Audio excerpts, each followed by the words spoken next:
Welcome back to The Other Side of Change, only on the Black Star Network. So much is going wrong in our country today, but we're here to reimagine what is going right and how we can get to the other side. This is a show that moves beyond the world as we know it to the world as it should and could be. I'm Jamira Burley, and I'm here with my amazing co-host, Brea Baker, and we are just two millennial women tackling everything at the intersection of politics, gender, and pop culture. Today, we're going to dig into a big question, right? A big question is, should we aim for reform or abolishing the entire system together? Yeah, and this is not a new conversation. 5 years ago, abolition took the mainstream following the murders of Breonna Taylor, George Floyd, and countless others.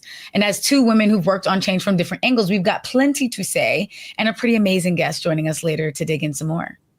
Yeah, and I love the fact that we're both rocking our green today. So, you know, it feels very abolition focused. Like green is newness, is like a new plant blooming. So of course you would say that you own a farm, so that makes sense. Okay, you're trying to indoctrinate us. Also that. Understandable. I mean, at this point with the cost of eggs, I might have to get some chicken. And the recalls, child. You gonna need to grow your own food. Dangerous times. But before we get into the big topic of the day, let's talk about what is the craziest headlines we've seen so far. Because every single time I open my phone, I want to close it. I want to throw it. I want to just close out the world. But if you do close out the world, you'll miss like 20 stories. So what is one of the craziest headlines you've seen so far this week? Well, I mean, Trump is laying everybody off, and he was offering federal workers, he offered federal workers a buyout of 8 months' pay in an effort to shrink government, which is insane. Like, y'all cannot even keep the government afloat, and you got 8 months' pay for people who ain't going to be working? Mm-hmm. Make sense. The math is not mathing. I mean, I think it's a prime example. There's a number of things that are happening, right? Like Trump thinks that he can come in and slash employees and say that, oh, we've saved the government money, totally negating the fact that these are individuals that are in very important positions that are there to provide checks and balances for the different areas of the government. And for me, I think what is happening is that they're trying to get rid of witnesses as we watch the biggest heist of federal dollars in the history of the United States. Because with folks like billionaires surrounding his cabinet, just salivating at the opportunity to take money from this department and pat their own pockets, we're looking at a bank heist in broad daylight, and it's kind of scary. Yeah, that is a really great and scary way of putting it. Not needing witnesses. Oh my gosh. Well, speaking of that, I mean, there's some other crazy headlines though this week.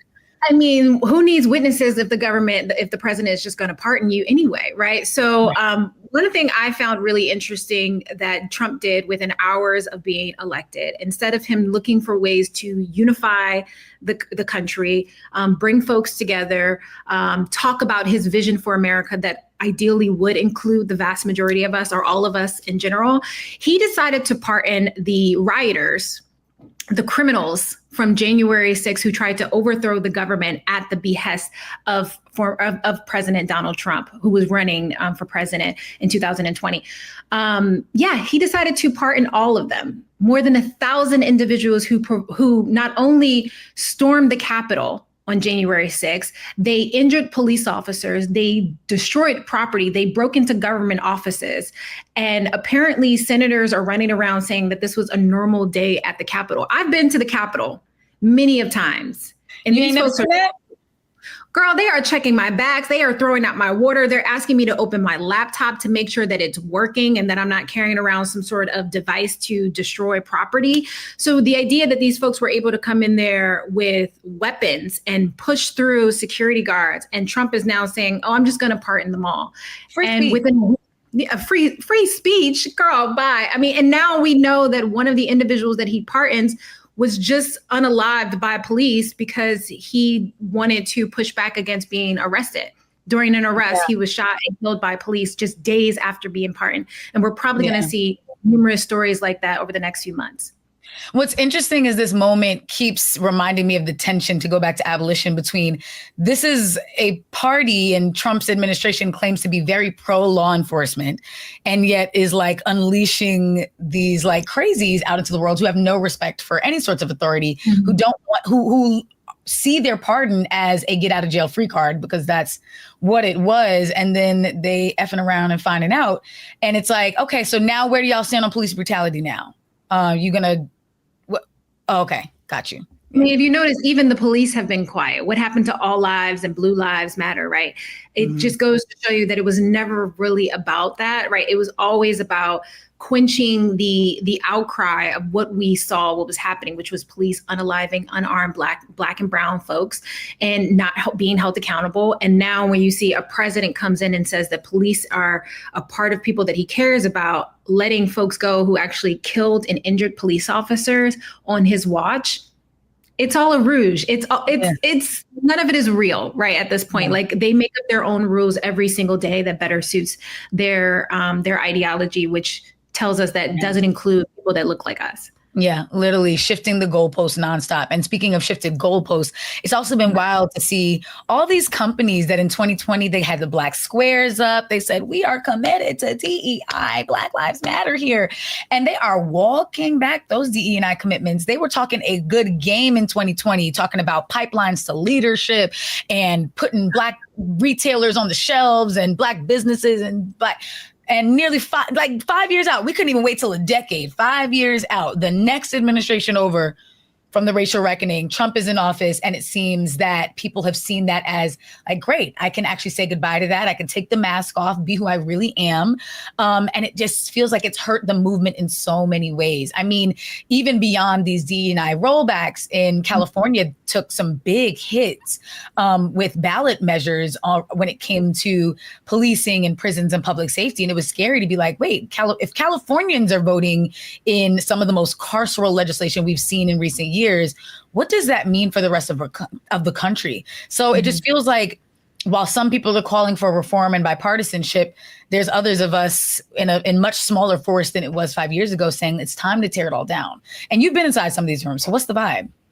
Unfortunately, I've been inside some of those rooms. And, as someone who's worked in government, nonprofit, corporate tech, I knew it was BS from the get-go. I knew it was BS because the fact that you had to publicly state that you stood for inclusivity and equity, as if these are some grand transformative statements in a country that is so diverse and has always been diverse, I think always was the writing was always on the wall. Yeah.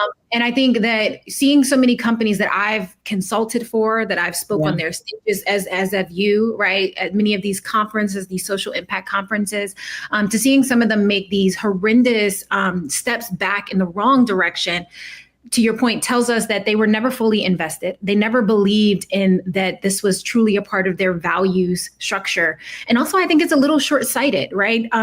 Because if I have anything to do with it, Trump is not going to be president for 4 years, after 4 years. If I have anything to do with it, the Republicans will not be in power in 4 years.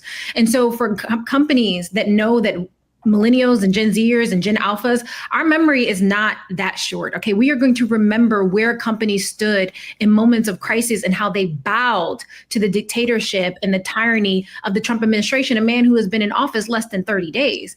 And so it's pretty hilarious. But also white women, white people, and veterans benefited the most from DEI policies. The most. Let's be honest, when people say DEI, they really just mean Black, not knowing what it actually encompassed. I mean, DEI protected veteran rights. DEI protected folks with disabilities. DEI enabled for women to take off leave while they were pregnant or sick. Like, there's so many things that are encompassed in DEI that has nothing to do with the hiring practices. And also, let's be serious. Black women are some of the most educated women educated people in the United States. Okay. We don't need to be begging anyone for a job. When we show up, we do the work above and beyond of what is expected of us. And we always are overqualified for the roles we get hired for. This is not a DEI that's for us. This is a DEI for y'all, because y'all could never measure up. I mean, many of you could never measure up, I should say. No, it's okay. You could say the first part. Y'all can never measure up. I'm the anger translator for Jamira. She's going to say things very kindly. I appreciate you. I'm saying none of y'all deserve the spots you've been getting. But I think that's real. And I think it's like, they're not DEI hires, they're white supremacy hires. I was just talking to someone, Dr. Alvin Tillery, about this. And he's like, no, DEI was developed to reset an unbalanced scale. And so those who are saying, oh, we need to dismantle it are like, oh, actually, I could only compete when it was unfair, when I had this unfair advantage. And to me, it's like, not for nothing, but if I knew I could only get the job when like millions of Americans were barred from even having access to the opportunity to it, that would keep me up at night. Like I'm nowhere near as good as I think I am. As you and your wife have the diplomas on the wall, okay? You're more than both of them being my wives. I mean, we'll say that. But yeah, it's like, I mean, Yale grads and the amount of people who firmly believed that any Black person walking that campus was only there because of affirmative action is like, well, only because before affirmative action was segregation and then Jim Crow South and then slavery. So yeah, if you weren't treating my ancestors like property, I might have had a better window in. But unfortunately, Yale was literally built on my ancestors' backs. So I had to wait until we could reset that. And now you're dismantling it. It's actually wild because then you have people who are sort of looking at this moment like, oh yeah, Trump is, rolling back Biden's. And it's like, no, Trump is rolling back LBJ's work. Mm-hmm. Trump is rolling back JFK's work. Trump is rolling back 14th Amendment clauses. Like this man is really committed to undoing centuries worth of like the bare minimum, really, because it's also, we should have had more. There should have been more protections. There should have been more things codified. And the fact that the bare minimum protections we do have are being rolled back is very alarming. Yeah. And it brings to mind the results of this election and why people voted for Donald Trump in the first place, right? Yeah. It's because they knew they could not compete without creating things so inhospitable to minority communities to the extent that we either left or we just took it, right? And one of the things that many people forget is that, minorities can't win any national election without the support of white people. Like that's just the reality. Like if you break down the numbers, and we know that Democrats have not received the majority of white votes since the 1965. What happened in 1965? What legislation was passed in 1965? The Rights Act, yeah. The Civil Rights Act of 1965, which goes to show you that white people inherently, or many white people inherently believe that they cannot compete. And they are frustrated by institutions that look to create an equal opportunity for anyone who calls this country their country, that they should not be facing institutional barriers, cultural barriers that prevents them from reaching their full potential. That doesn't make our country, that doesn't make our society safer or more prosperous. But also the numbers don't lie. One of the things I always used to say in my keynotes when I talk to corporate leaders or in my workshops is that, DEI, social impact, is not the nice thing to do. It is actually, it benefits your bottom line. It actually makes your business stronger. It brings more money in the door. So now you see companies cutting off their nose to spite their faces to a politician who actually doesn't give a damn about their bottom line. Right. Which is why working with them and trying to reform those institutions is really only ever legitimizing them. And we know that they're intentionally broken. They're not getting it right, not because they didn't take enough classes, not because they needed a really well-designed social media graphic to show them. The people on the right, these conservatives, are intentionally misunderstanding us because it doesn't serve their long-term goals. And we have more political power than we ever have, but we're still afraid to shake the table. And by we, I don't actually mean you and me, but we have people in power who are not using their power. And those who are standing on business are getting pushed out by AIPAC and other moneyed political groups. So it's just very alarming and shows like we are up against a lot, which is why trying to rebuild it is only ever going to evolve it. So I feel like we should just look at some of how mainstream media is talking about this topic because we know they're getting it wrong. Oh, of course. I mean, they're always getting it wrong. One of the articles that came out by New Republic talked about the Minneapolis Police Department is dismantling itself, right? Yes. And like, we know what... I can't even. I'm so frustrated as someone who used to work in police accountability, how we see like so many police forces around the country. And let's be real, there's like 15,000 police forces across the country. Right. Many of them are breaking the law by using excessive use of forces. So seeing Minneapolis Police Department dismantling itself, particularly dismantling the DEI and the commitments that they made since the George Floyd, the Breonna Taylor unalivings by police, just goes to show you again, the investment is, if there's not the federal pressure on these departments to do right, they will not do right. They will always go back to doing the status quo, which is treating people who look like us vastly different than our white counterparts. Yeah, 1,000,000%. And I read that article and it was so wild because what they were saying was that the police force, like staff wise, has shrunk, I think, a third since 2020 because police officers don't want to be police officers, which is like, okay, wait, abolitionist baddies? Are y'all trying to dismantle it too? But then at the same time as there are less people on staff, the police budget in Minneapolis has grown since 2020. Mm-hmm. So it's just really scary. And we need to be very vigilant of like, just because less people are trying to work in these jobs does not mean that the institution of policing is actually going away. They are still very well resourced. They are still better funded than most of the social programs that would actually prevent the sort of like violence and harm and crime that we're talking about. But they're just feigning as if they have the harder job when it's like, well, you're the ones with the weapons and the bulletproof vests going and marching through the communities in damn near tanks. And we're the ones with the knees on our necks and the chokeholds and the bullets in our backs. So who should actually be scared? I think that's the alarming thing. But they want impunity, right? That's why they're not showing up. That's why they want impunity. But we're going to take a break.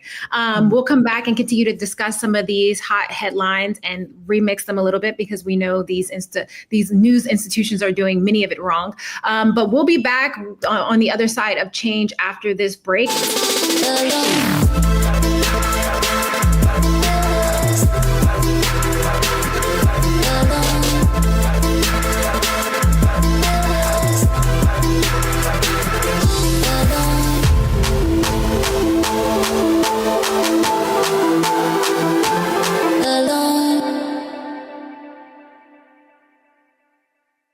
Hello, I'm Isaac Hayes III, founder and CEO of Fanbase.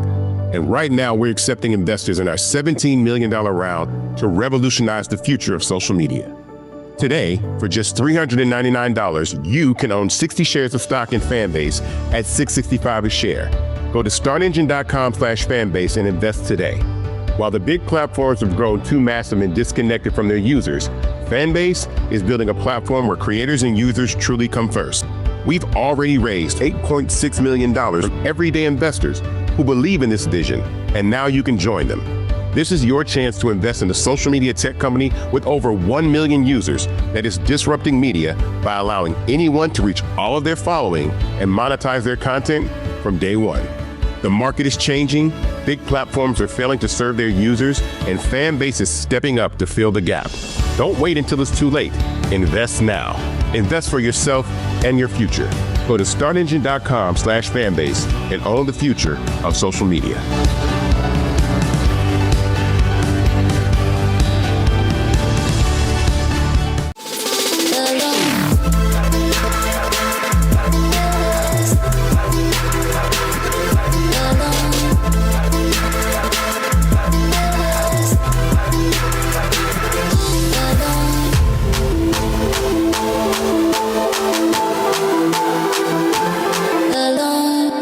We are back with the other side of change only on the Black Star Network. Let's remix some final headlines. Before the break, we were talking about what media is getting wrong when they talk about abolition, Minneapolis Police Department, and just how much resources are going into policing and prisons. And I actually wanted to talk about some other headlines that I've been seeing, specifically since Trump's election. Him and his cronies are using the word abolition a lot, which is very ironic considering they were fear-mongering around it during 2020. But Trump has called for the abolition of FEMA, which now in the aftermath, or we're still in the midst of the wildfire situation, feels really insane. And Mike Lee was calling for the abolition of TSA. What is going on with these conservatives using terms that they were previously telling us was incendiary to be using? I mean, this is a prime example that the conservatives do an amazing job. I will not deny this. They do an amazing job of co-opting our words, co-opting our language for their own uses and nefarious uses, right? And the difference between us talking about abolition and us talking about, dismantling institutions that have traditionally done us harm is that what they're doing is what I mentioned earlier. They're trying to get rid of witnesses. They're trying to repurpose federal dollars to either privatize institutions that should be governmental run and pad the pockets of their billionaire cronies, or what they're trying to do is get rid of witnesses as they commit crimes themselves institutionally. There's no TSA has not always been a staple institution within the United States government, right? It has not. It came about after the 9/11 attacks. And there's a lot of attack. I have my own issues with TSA. We have our beef, right? All the time. I fly a lot. You got beef? That's your op? Well, maybe I shouldn't say that because I don't want them come looking for me and pat me down more. But I have my beef with TSA because I got clear, I got pre-check, I got global entry. And for some reason, my Black self always gets pulled aside for the secondary check. Now I'm like, what's on the record? What y'all got on me? But I have my own beef with them, but they have stopped a number of nefarious actions from occurring. And so what we're seeing oftentimes with the president and the Republican conservative nation, as they continue to call for the abolishment of traditional institutions within our government, is that they are seeking to privatize these institutions for the benefit of their colleagues on the outside, and to feed the billionaire class and to continue to transfer wealth from our government into the pockets of billionaires. And we should all be very vigilant as we hear conversations like this, because we also he's feeding on our frustration with these institutions, not recognizing that they do serve a purpose, even if we dislike off the 90%. We dislike a lot of what the institution does, especially as it impacts us. And like you said, when he's saying abolish these institutions, it's about privatization. So it'd be one thing if it was like, we've actually found there to be a lot of Islamophobia and anti-Blackness in the way that TSA carries out their work. And so we are going to curb those behaviors, or we're going to dismantle some of that impunity that they have to do the work that they do the way that they do it. But that's not what they're saying. And so what is actually going to happen is when it's in the hand of a private company, there's even less oversight over what they're doing and how they're doing it. And we're just going to have to subject ourselves to what exactly? No, I'm not. Companies accountable for violence it inflicts on the public. That's something to also important to talk about. Like if you even look at everything that happened with NASA, right? There's a chunk of money that went to Elon Musk during these, these handouts, because that's what they are. They're government handouts to Elon Musk company, Starlink, I think it's called. Yeah.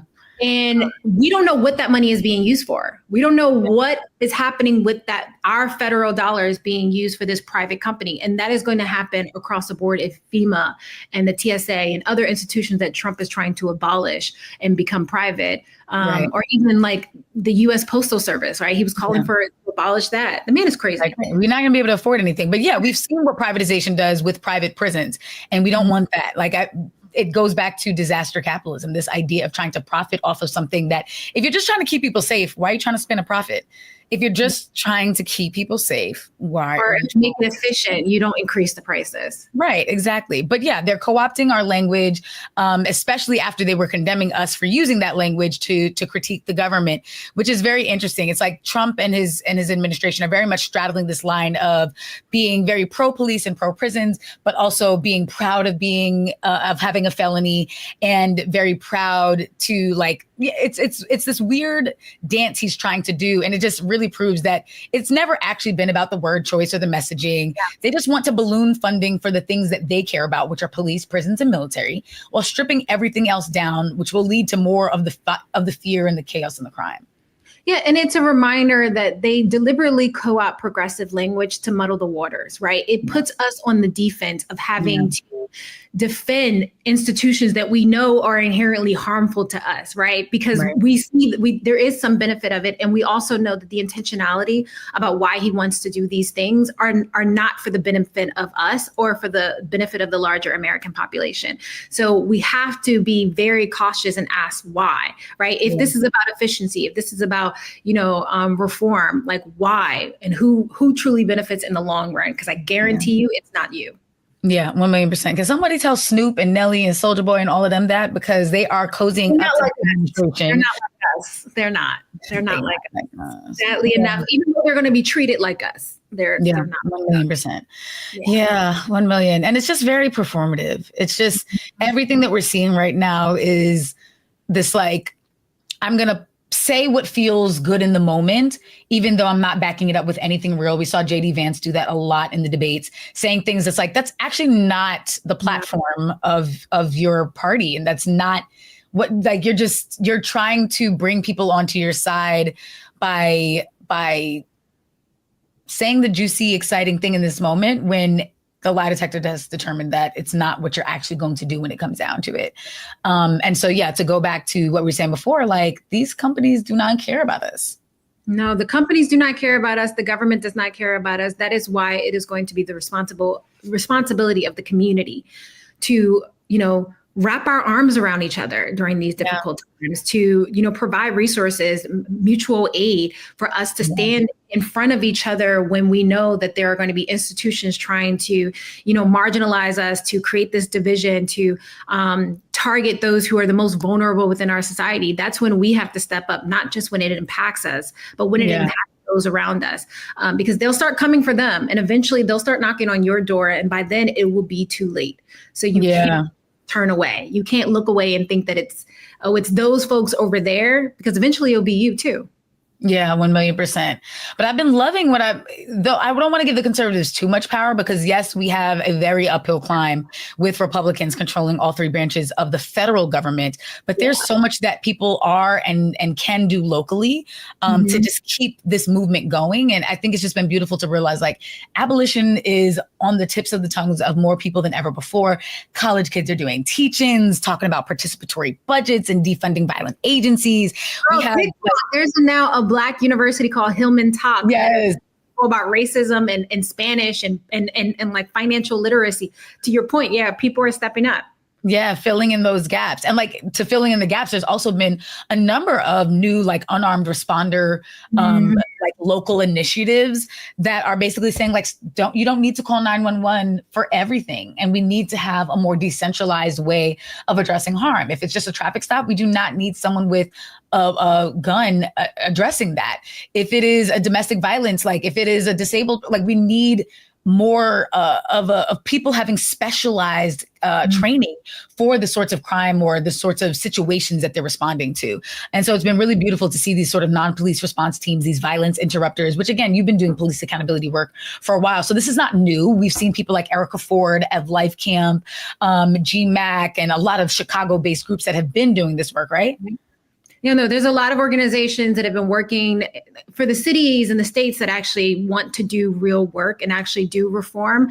They're taking those active steps of partnering with community organizations all across the country to really think about how do we create better relationships between the police or institutions of power with the community. How do we give more power back to the community to do their own sort of accountability and analysis on what issues do result in calling the police versus community response, because you have so much knowledge, a wealth of knowledge and resources already within community. And if we're creating a space where people can share that information ahead of time, whether it's mental health, whether it's housing, whether it's food, we can actually prevent police coming in and taking over our communities and making it more safe, because the data doesn't lie. I like to say that all the time. The data doesn't lie. And if only politicians made decisions on good data, our entire world would look vastly different. And the data tells us that more police presence actually make our communities worse. It actually perpetuates and escalate violence. So we don't see when violence happens in the suburbs, they don't put more police. We don't see when school shootings predominantly happen at white high schools. We don't see them put metal detectors and barbs and bar wires on the windows, right? But we see that in Black and brown communities all the time. And it doesn't make us safer. If anything, it perpetuates this idea of the school to prison pipeline. It perpetuates this idea of the school to deportation, right? Making people feel like criminals, and therefore they might start acting like them. Yeah, 1,000,000%. And I think that's what frustrates me about, and you brought this up earlier, the reactive space that conservatives keep us on when we are responding to their talking points, because they don't care about safety. Like that's not at all what they're invested in, because we saw what police did in Uvalde. Nothing. Yeah. We see what police do when women are being raped and sexually assaulted. Nothing. They're actually more like the president of the United States. The president of the United States is literally committed to sexual assault. Yeah, they're not committed to any of our safety. And so what's frustrating is to have abolitionists be painted as those who are kind of like surrendering our communities to the wolves, when it's like, no, we're actually just getting more creative about things that actually keep us safe. And those things have historically not needed to be these militarized police forces, but is like the person who owns the bodega who knows everyone in the community by name and can say, hey, you're here without your mom and you acting up and I don't need to call police. I'm gonna call your mother, right? Like that's community safety. Or the faith leader who is actually able to house and feed people and keep them from acts of desperation and crimes of convenience or survival, right? Like, but we're defunding the very people and agencies and actually criminalizing the people and agencies that want to do that sort of work just so that they can fill the beds, because there is profit to be made in that. So it just, the more we spin our wheels, the more upsetting it gets. But I'm excited because we have a really great guest to talk to. So let's go into a break and then talk to Camonghne when we come back. Awesome.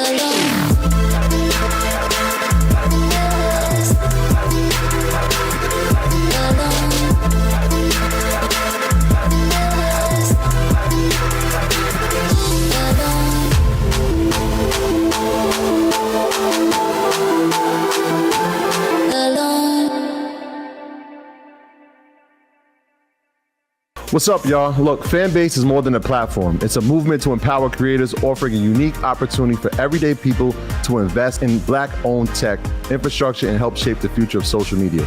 Investing in technology is essential for creating long-term wealth and influence in the digital age. The Black community must not only consume tech, we must own it. Discover how equity crowdfunding can serve as a powerful tool for funding Black businesses, allowing entrepreneurs to raise capital directly through their community through the Jobs Act.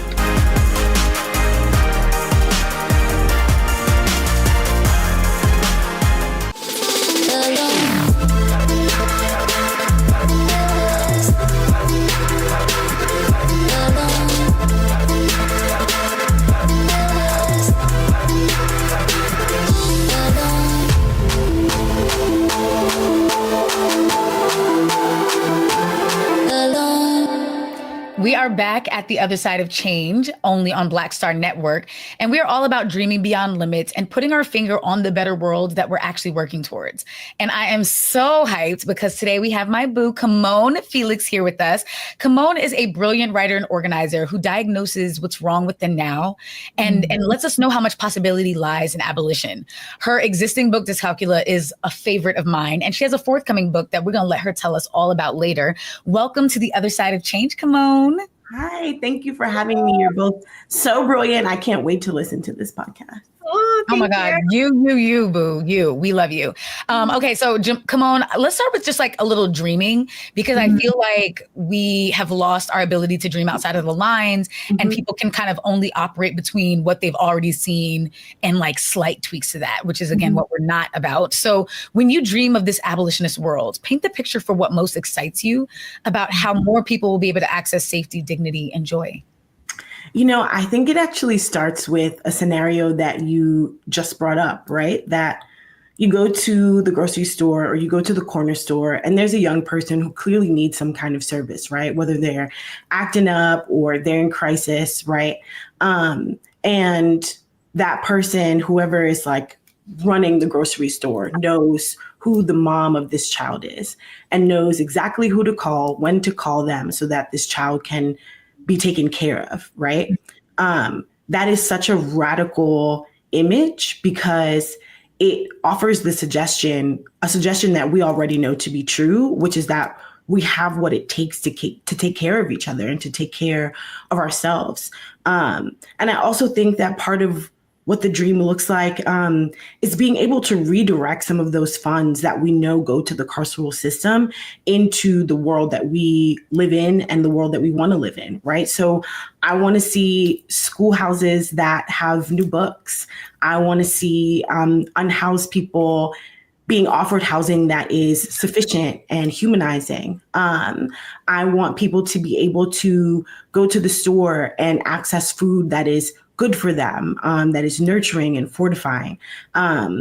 Those are some images that come to mind, and some of them feel a little abstract, but I think like that's what's so cool about dreaming, right? Is that in some ways, like you have to dream in an abstract way to even get close to imagining something that's concrete, right? You know, thank you for sharing that. That was That's one of the reasons why I follow you online. But I'm reminded of, prior to meeting you, and for those who don't know, Camonghne also used to do electoral politics. I'm sure she still dabbles in it a little bit. But we met during her time on the Elizabeth Warren campaign. But I was following you prior to that online and had seen some of your performances. And one of the things that I always thought stood out is your ability to verbalize, like really contextualize this idea of imagination, and that I feel like so much of that has been stolen from us here in the United States of what is possible, like dreaming beyond the traditional limits that society has placed on our minds, right? And our ability to think about something different outside of what we told is possible. And so I'm curious for you, because COVID radicalized me. I'm curious, what was that moment for you that radicalized you, that got you to the point of believing that this new world is possible? That's a great question. It's hard to identify one moment, because I think that my radicalization is a composite, right? Like, it came from so many different moments and so many different times. But I have one essay that I wrote for New York Magazine about abolition. And it came from a place of really wishing that my experience with sexual harm was treated differently, right? That the person who caused me harm, that their punishment wasn't to also receive harm. And I think as I started to try to understand, like, what was that anxiety that I was feeling, right? Like, why did I feel so bad that this person who harmed me had to go to prison?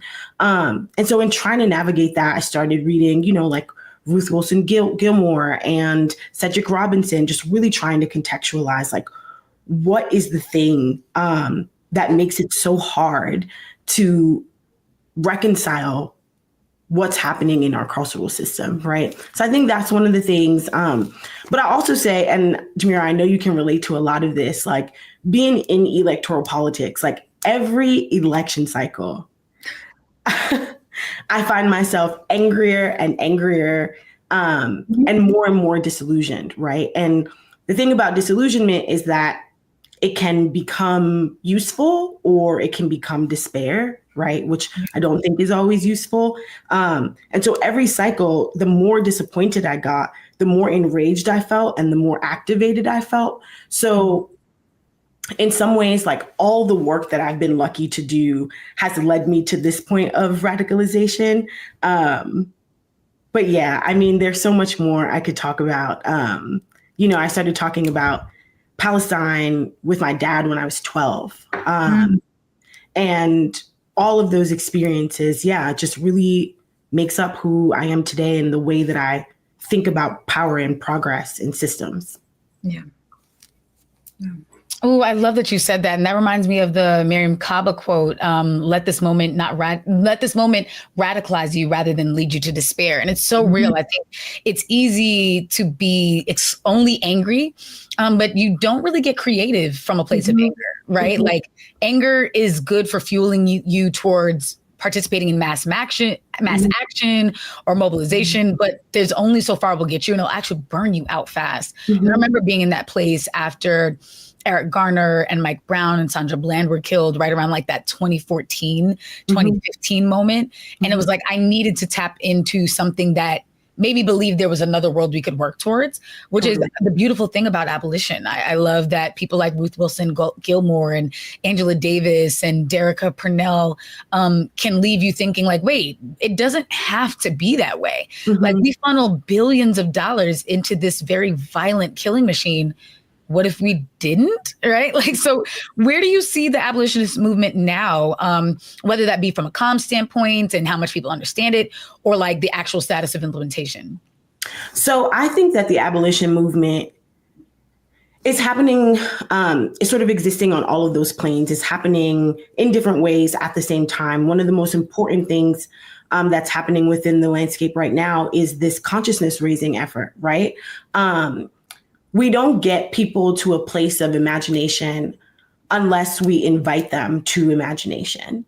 And part of how consciousness raising works is bringing people into the space where they're willing to question why things aren't working and in that space of questioning are able to receive some answers, not just about why it isn't working, but what might actually work in place of it.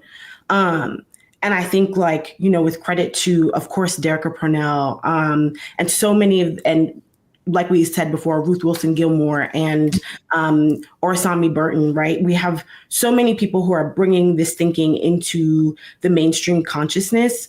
And I think, like, even though to some people that might feel really lofty and, again, abstract, like, there's so much work to be done in just communicating to people, not just what abolition is, but like why it matters to their everyday lives. You know, like, people don't imagine that the carceral system exists in their homes, right? They think that it is something that lives only. They're not ready for that. Well, they're not ready for that. I know, but like, that's part of where we're at, right? Like, that's part of where the landscape is now, is like having those conversations and being like, yeah, you probably didn't think about that, but that thinking has been done already, right? And I also think that abolition is absolutely at the point of implementation, right? I think one of the things, there's an organization called RAP, which is Releasing Aging Prisoners. And they just did an amazing action in Albany a couple of weeks ago. And I learned about them through some organizing work that I do with an organization called WAWAG, which is Writers Against the War on Gaza. And in this room, you have people who are concerned with, you know, geopolitical oppression, and people who are concerned with local oppression, of course. And at the intersection is this organization where there are people who participated in the Attica riots, people who have been just doing prison reform and abolition work for a really, really, really long time. And the work that they're doing is not just to change what we think about incarceration, but really working to, like, get people out of jail, right? Get people out of jail, get people to get the systems, invalidate the system, so that the work of getting people out of jail is not about empathy, right? Or decisions that the state makes. It's about, like, our ability to advocate for ourselves and for our people, and to actually be able to build tools that create leverage that get our people out, right? So yeah, I think it's like abolition right now is doing a lot of different things, but I think consciousness raising and implementation through direct action and protest is where we are right now. No, I'm happy you mentioned the consciousness piece, because oftentimes when we think of revolution or abolishment, it's the external, right? What is happening with us? But it first happens in our mind. Like, how do we decouple the lies we've been told about ourselves, about the world, about people who look like us, about people who don't look like us? I remember the guy who, there's a really great video going around on TikTok of the person who said, you know, the revolution will not be televised because the first revolution will happen is a revolution of the mind, is reconstructing what is happening in our mind and how that has perpetuated our lack of imagination. You know, we're coming up on the 250th anniversary of this country, and we know that on average, most empires last about 250 years. If there's ever been a time to reimagine, it is this moment when the country is going through this level of transition. Absolutely. The empire is for sure falling. And it's during these moments of, like, extreme crisis that people feel like they have to think differently, right? Like, when your life and the lives of the people that you love, when everything feels so precarious, you either give up or you imagine what it could be. And it's been very exciting to watch people come to abolition, even though for some people it's like really far off, and that's totally okay. But watching people move from, you know, a place where they say, like, well, we need prisons, how are we gonna stop crime, to a place where they're like, oh, we're not even sure if crime is, like, real, right? Like, just asking those questions, which, like, seem really complicated, but actually, like, allow us to have conversations that we just otherwise wouldn't have had. Like, it never occurred to me to, like, think about how the idea of a crime is constructed. Like, who came up with the idea of crime? What does it mean to commit a crime? Who gets to judge what is a crime or isn't, right? Like, we talk about, like, you know, crimes of despair, right? Where someone is perhaps like, or crimes of convenience, where someone's like deeply in need, and they might have to, I don't know, rob a store or rob a corporation in order to get what they need, right? How is it possible that being under-resourced and needing the resource to save your own life, right? How is it possible that in the process of trying to get that resource, that the only thing we can consider is that this person is bad, has done something wrong, and needs to be removed or isolated from their communities because they're hungry, right? So it doesn't solve the original problem, right? It only perpetuates. Exactly, right? So even just that question of like, what is a crime gets us so much further in our thinking about how our everyday lives work, right? Like, yeah. I love that you're saying this. It reminds me, there is this Netflix documentary, or like, it's like a dramatized version of a true life story. And it was like one of the first psychologists that was suggesting that police departments do this.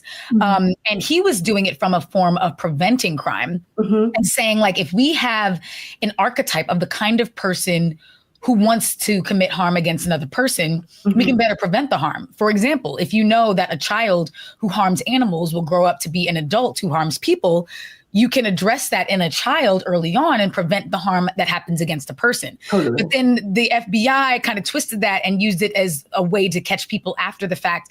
And these psychological profiles of like a killer, but there's no preventative measure. And it just goes to the fact that our criminal legal system is built for revenge and not for actually preventing any crime. Most of the money that we put in is for catching someone after they've already did anything.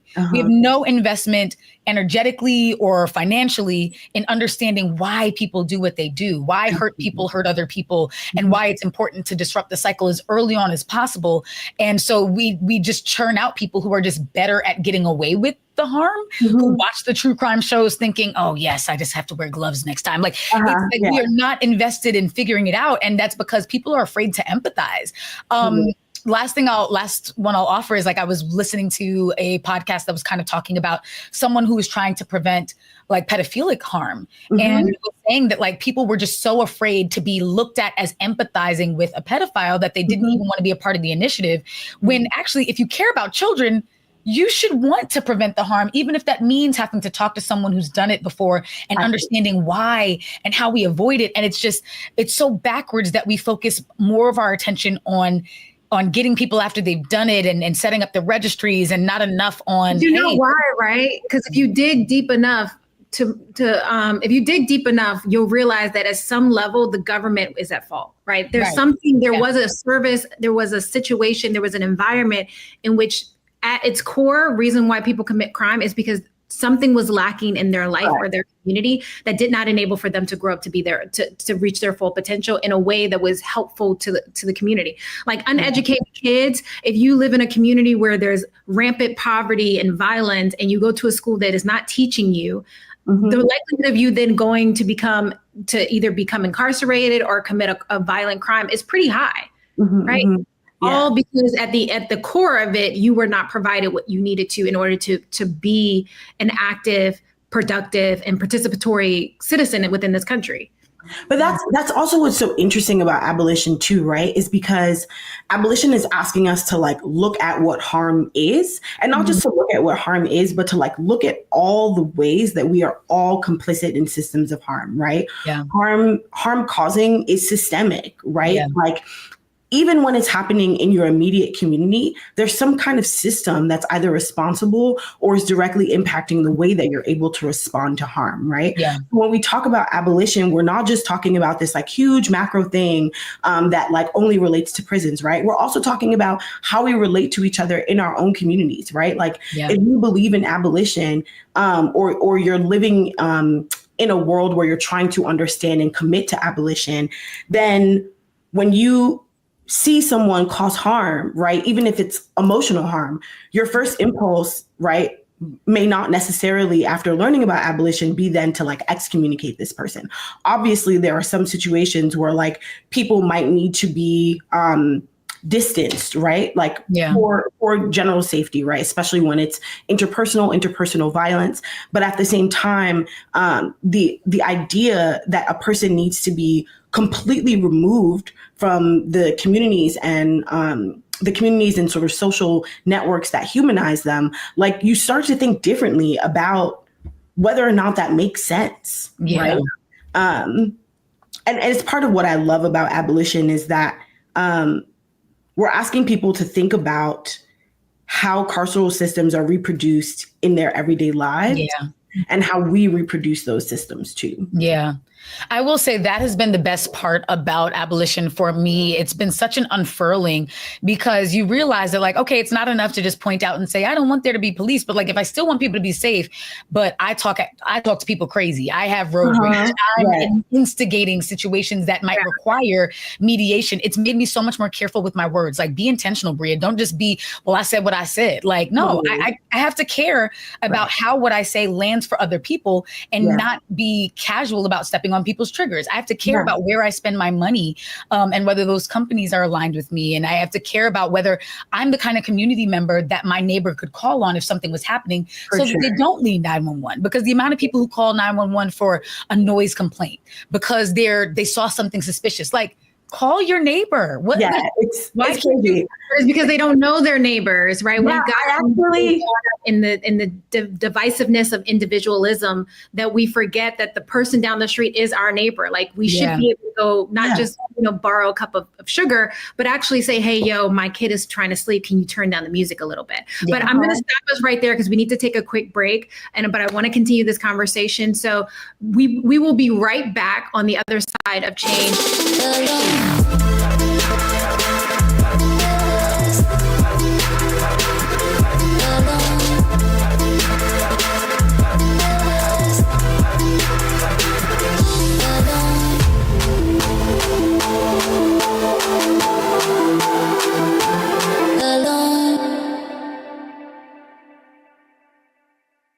Black Star Network is here. Oh, no punch! I'm real revolutionary right now. Thank you for being the voice of Black America. All momentum we have now, we have to keep this going. The video looks phenomenal. See, this difference between Black Star Network and Black-owned media and something like CNN. You can't be Black-owned media and be scared. It's time to be smart. Bring your eyeballs home. You dig?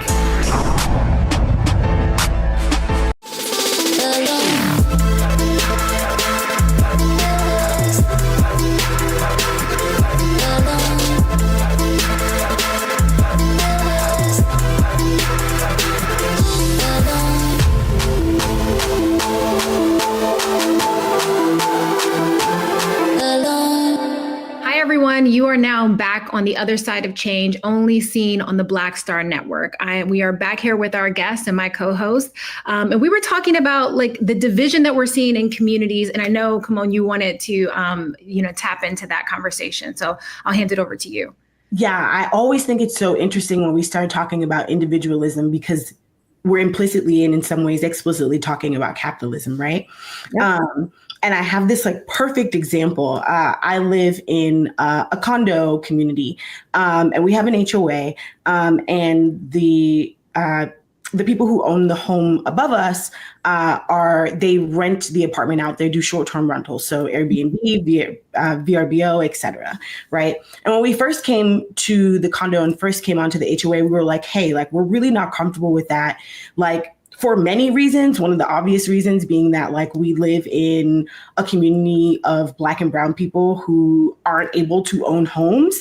And so maybe we shouldn't be taking away more housing just for the purpose of spinning the block and making some money, right?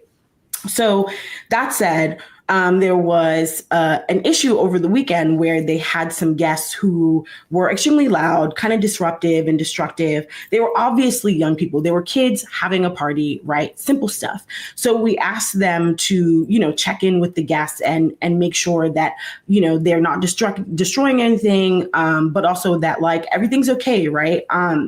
And we, first of all, it took forever to get in touch with them. And then when we finally did, we look out the window and the cops are outside. Of course. And our first impulse, my wife and I were just like, what? Who who called the fucking cops? Like, why would you call the cops? Like, this is your home.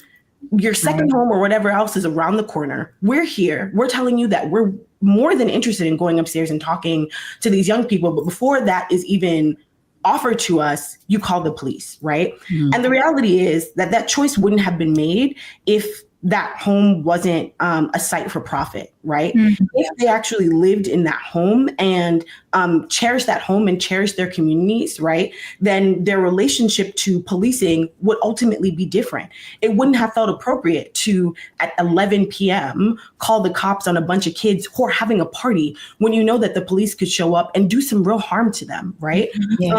So when I think about community and abolition and how many different things the conversation of abolition touches, right? We're not, again, just talking about prisons. We're not just talking about police. We're talking about modes of relationality and the ways that we exist with and for each other, right?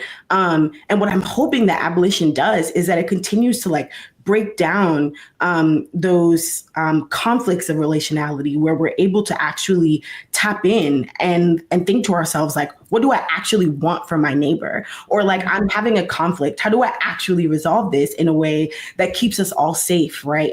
And is resolution based, not just about like ending things so that we can continue making our money or continue business as usual, right? So anyway, that was just, I wanted to. No, I'm glad you shared that story because it shows that sometimes even when we want a non-carceral response, the society around us is only built to be like, oh, you need something? Let me call 911. Correct. And it's like, wait a second. I actually just wanted a conversation. And why are we so, it's actually, I mean, not to like broaden this conversation too much, but it's why I'm so afraid of where automation and AI is going, because we have less and less opportunities to talk to each other and realize like, wait a second, this other person is a human with the same desires and motivations and fears as me. I don't need to mobilize a police force against them when what I need is to have a respectful and like, you know, leveled conversation with that person. But it's just alarming to realize that, again, we don't have that imagination. We have been conditioned to depend on police and we outsource all of our needs to them. So last question for you, Camonghne, but what I love is that your writing is something that kind of helps people to unfurl and unravel themselves and to realize that their needs may be different than what they thought they were, and their desires and their passions might also be different. I know you have a new project coming up that is going to have us thinking very differently about governance and how we depend on others to tell us what is okay. So tell us more about this project and anything else that folks can stay connected to you on. This project, Let the Poets Govern, it's ultimately about trying to identify the way that harm is reproduced and the way that not just harm, but white supremacy, subjugation of marginalized people, the way that has been reproduced through language, especially in our policies and in our governance at large, showing how that language gets reproduced and then the sort of poetics of that language, right? And when I say poetics, I mean almost easy to imagine, like the way that the idea of what is beautiful or what is poetic, like the way that we define how all of that stuff looks and what it looks like, right? So if we're talking about, you know, policies, when we're reading that language, like we understand it to be formal language, but we also understand it to be poetic, right? And so then like, what is the responsibility of that language if it is poetic language inherently? So it's a little complicated and again, in some ways abstract, but it all comes down to this question and conversation about abolition, right? How can we understand what it looks like to free our communities from the carceral state if we don't understand the kind of language that has shaped that state? So that's what Let the Poets Govern is trying to do. And it doesn't come out until next March. So I have plenty of time to figure out how to talk about this book. But I'm really excited to be able to contribute to the conversation in a way that is not prescriptive. Like, I don't want people to come away from that book and be like, Camonghne told me what to do, and now I'm going to do it. I want people to come away from it and be like, oh, I'm thinking about this thing in a different way. And so now my understanding of what I can do, of what is possible, is now more expansive. And that's tough. I think like writing any kind of book that is polemic or is trying to respond to the world as is, right? Like people want answers. They want to be told what to do. And to resist that, I think, is like both radical and terrifying. So that's what I'm trying to do. I love that so much. Will get us there now. Being a little terrified oftentimes will get us closer to where we need to be. Yeah, I don't mind that. I'm real terrified. So hopefully, and also you're in good company because all of the greats have also been in this place of, I'm not going to give you the answer. Number one, there is no one answer. I was just reading an Octavia Butler essay where she said that there's no magic bullet. There are thousands of answers at least, and you can be one of them if you choose to be, is what she said. So I'm excited for your book to be one of those thousands of answers. Oh, thank you. Thank you for joining us. Yeah, I feel really honored. You're both so brilliant. Thank you for having me. We love you. Well, listen, that is our episode. Check out Are Prisons Obsolete by Angela Davis, Beyond Policing by Philip McHarris. And you can also follow local abolitionist groups online, folks like @question.culture, Critical Resistance, and Movement for Black Lives. Until next time, keep reimagining the future. You can find me on Instagram, Threads, and TikTok @FreckedWhileBlack. And my good sis, Jamira Burley, is @Jamira Burley on all platforms. See you on the other side.